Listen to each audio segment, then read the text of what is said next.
Hello everyone, Klaire Fluffle here, back with a super video for the Kirby soundtrack rankings. What makes it super, you may ask? If you want to find out, you gotta like the video, ring that notification bell after subscribing, and keep watching! Maybe even check out my Patreon in the description for some cool perks, including 2-day early access to all of videos, including the Kirby soundtrack rankings.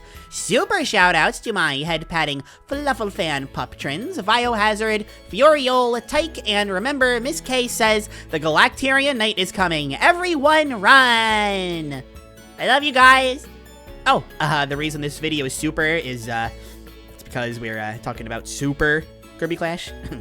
That's literally it. The name of the game starts with Super. I was trying to be cheeky. I know it's very boring, but stick around. I promise. The soundtrack is far more interesting. If you're looking at the footage and thinking about how much this game reminds you of Kirby Clash Deluxe, then you'd be right.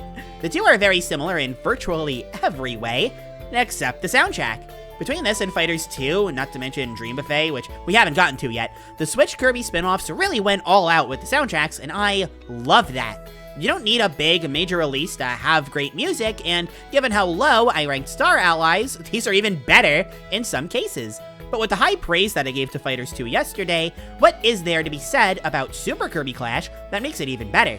What happened to make this soundtrack better than both of the previous games? For me, it's the high intensity of the battles. Just like Kirby Clash Deluxe, every fight in this game is a boss battle. Music for boss fights has the potential to be the best part of any given soundtrack, something we've seen multiple times throughout these rankings, and one of the things that disappointed me with Kirby Clash Deluxe was that the soundtrack didn't feel grand enough to complement that. It felt like it leaned more into the traditional fantasy end of things for the most part, rather than the boss fight music end. Super Kirby Clash, while not ignoring its medieval roots, goes in hard on the boss music side and delivers one heck of a crazy soundtrack. Even before you fight a boss and you're just selecting what battle you want to do, and the other Kirby Clashes, just kind of like regular menu music, whatever, very standard 2010s Kirby. But put it into Super Kirby Clash, and what do you get?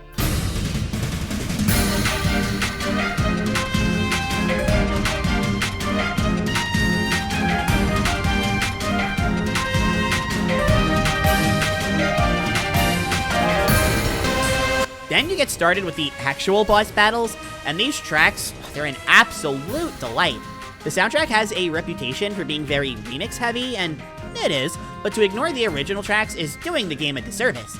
I know we just had a sample on, but listen to the third quest battle track and tell me this doesn't belong as a late game boss epic or something. It's nuts.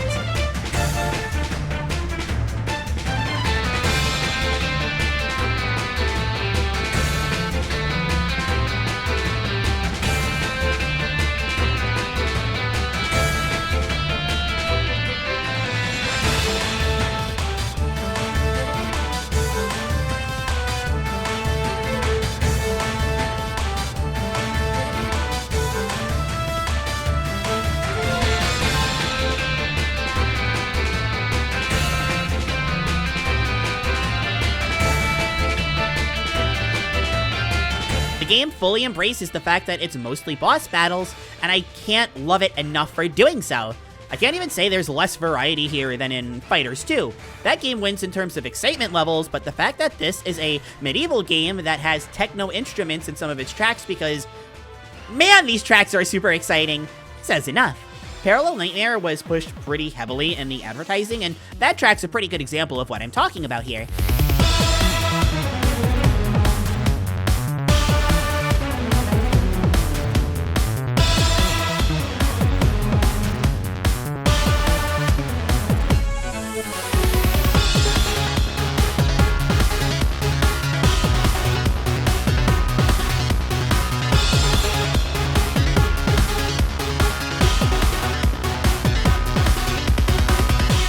Another neat thing about Super Kirby Clash is the entirely different style it goes for with the party quests. One of the best things about Super Kirby Clash in general is that it's a free-to-play game with 2 stamina bars. People don't talk about that enough. It heavily alleviates the need for real money. But when you're actually doing party quests, the music has a different feel to it. To me, it feels much more triumphant and hopeful than intense and cool. I quite like it, especially with the second variation. If the track I played earlier was perfect for a late game boss, this is great for the second phase, where your party members come together and defeat the true power of evil with the real super power of teamwork. Or something.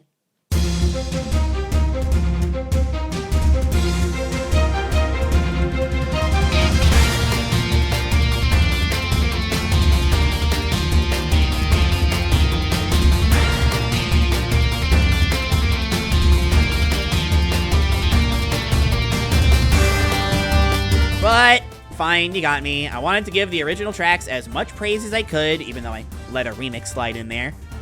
But we have to talk about the remixes. These are so good, and easily stand out as some of the best remixes in the series. Remixes like this are why I don't count straight ports of tracks for these. Not only is it disingenuous, the remixes can be really, really good also. Like these. The arena music from Return to Dreamland, for example, just had a few simple tweaks made, nothing big, but BAM! Blow up.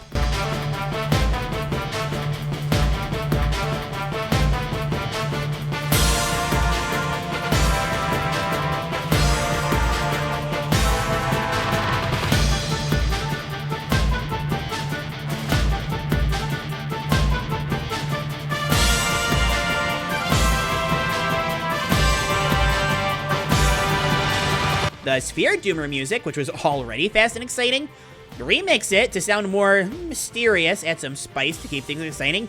BAM! Blow up. To give a not Return to Dreamland example, remember a few days ago when we covered Blowout Blast, and I talked about how cool the final boss track was? It was the same track that Dexys was hyping up a few days back. Go check out that video, and also go check out Dexys. Well, not only is it a regular track here, but it goes in even harder!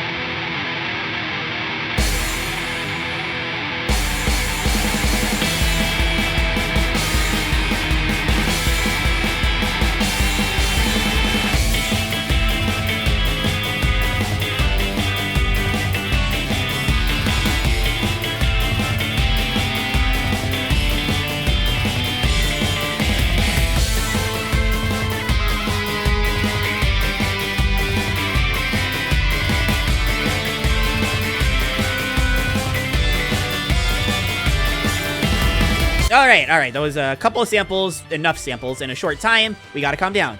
Deep breaths. But how can I calm down? This music is so exciting!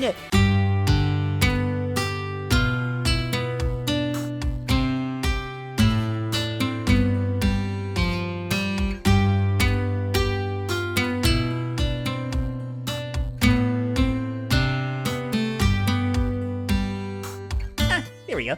Despite everything I've just said, my favorite tracks, generally speaking, in the entire selection are the main hub tracks, fittingly named New Happy Town. The first variation is my absolute favorite. It just feels the coziest to me, but all four of these are wonderful.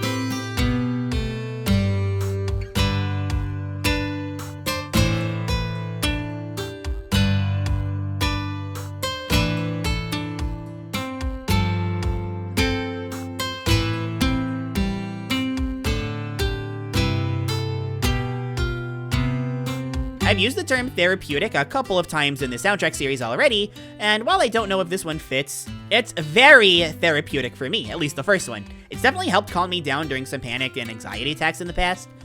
Until I remember this music plays while you look at Green Magalore. You owe me so much money, you take me capital! The second does a great job of keeping the vibes of the first while adding energy and flair to signify that your efforts are bearing fruit. Get it? Fruit, bearing fruit like gem apples, because apples are fruit gem apples. I'm gonna cry. The third one is a huge step up in terms of energy, and while it's my least favorite of the bunch, I still like it a lot. The fourth is super energetic and upbeat, actually sounding like it fits in a Kirby game. The cute little intro is much appreciated here as well.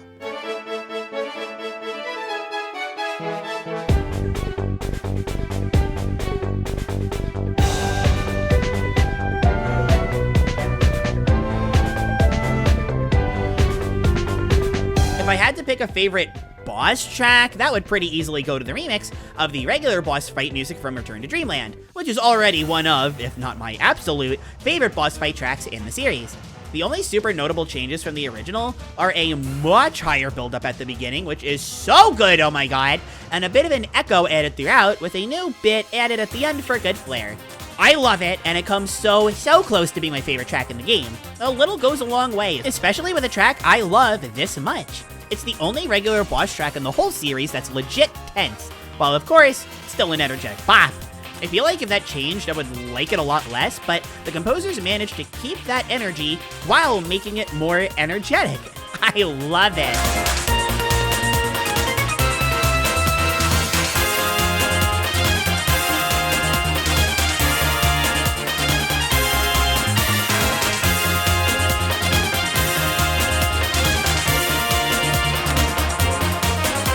When it comes to complaints, while it's my only real issue with the music, I can agree that it's a bit remix heavy.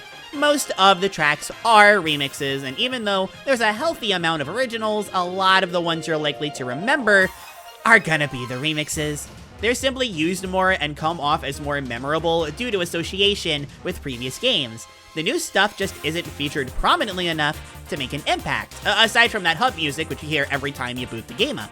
This doesn't bother me too much. The music is always a blast as it plays in the background while I beat up bosses, but I can't deny that a lot of my highlights are slightly modified versions of older tracks.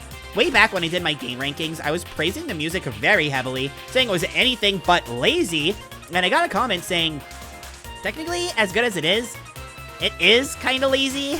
It's mostly just, modified remixes and stuff. I think about that comment a lot. It's a very good point. That doesn't mean the soundtrack doesn't try any new things, though. In particular, Super Kirby Clash pioneered something very important for the series' future. It has the first vocal song! Of course, Kirby games have had actual songs in them before, but this one was actually sung and performed in-game. We get to hear these great vocals by Natsumi Iwaide, and they're really, really cute.